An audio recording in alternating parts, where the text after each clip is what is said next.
Hi, my name is Stephen Frink. So I came to Key Largo in 1978. I've been a member of the dive community in all that time. And now I'm also the publisher of Alert Diver by the Divers Alert Network. I think one of the most significant things a person can do to enhance their diver safety is to be fit. We're drilling down to aerobic exercise.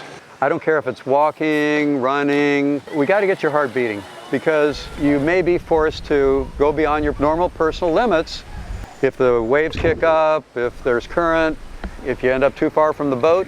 You have to be prepared to operate at a certain level of safety and efficiency. So let me show you exercises that I do every day of my life when I'm in Key Largo. The first one we're going to do is probably my favorite. It's pulls. So I'm going to use some paddles on my hand, floats between my legs, and I'm going to use that to concentrate on how to get that deep pull underwater. That's one. For the second one, I'm going to use my fins. In the water, we use typically long scuba fins. We don't use those kinds of fins in the pool because we have to do flip turns. So we have short fins that are made specifically for swimming, yet it still gets that same kind of extension that we would get as a scuba diver. Sometimes, for example, if I'm traveling, I take my resistance bands with me. They have little paddles on them, and it allows me to kind of simulate my stroke, so I get the motion of breaststroke, the recovery. Fortunately, in the Florida Keys, we have dive professionals that are experienced, professional, Coast Guard certified. So you're going to be safe when you get on the boat, but they're going to make you safer. So we're going to take you over to Dan Dawson at Horizon Divers, and he's going to tell you a little bit about how to be a better, safer diver once you get on the boat. Thank you, Stephen, for talking to our divers about being physically fit when you come down to go diving.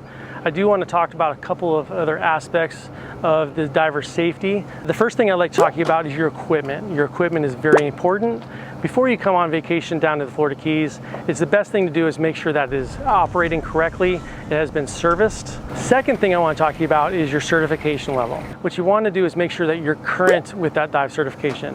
And what I mean by that is that you've done a refresher in the pool, a lake back home, a quarry, or been diving in an ocean somewhere else before you come down here. And when you're down here, you want to make sure that you're diving within your certification level. If you're an open water diver, you want to go enjoy our wonderful reefs. If you're an advanced open water diver or higher, we do have some wonderful wrecks that you can go out and do as well.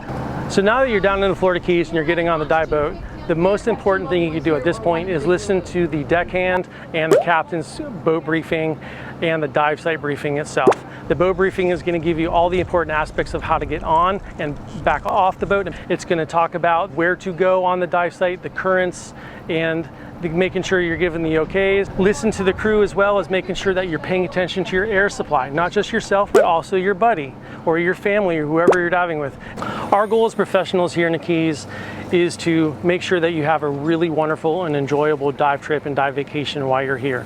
In the event that something does happen, there are a couple of hyperbaric dive chambers here in the Keys with the medical services that can treat anything that we need to, as well as we're close to the mainland of Florida that can be more advanced type of medicines if we need to. The diving here is available for all ages and all certification levels, and that's what's the best part about diving in the Florida Keys.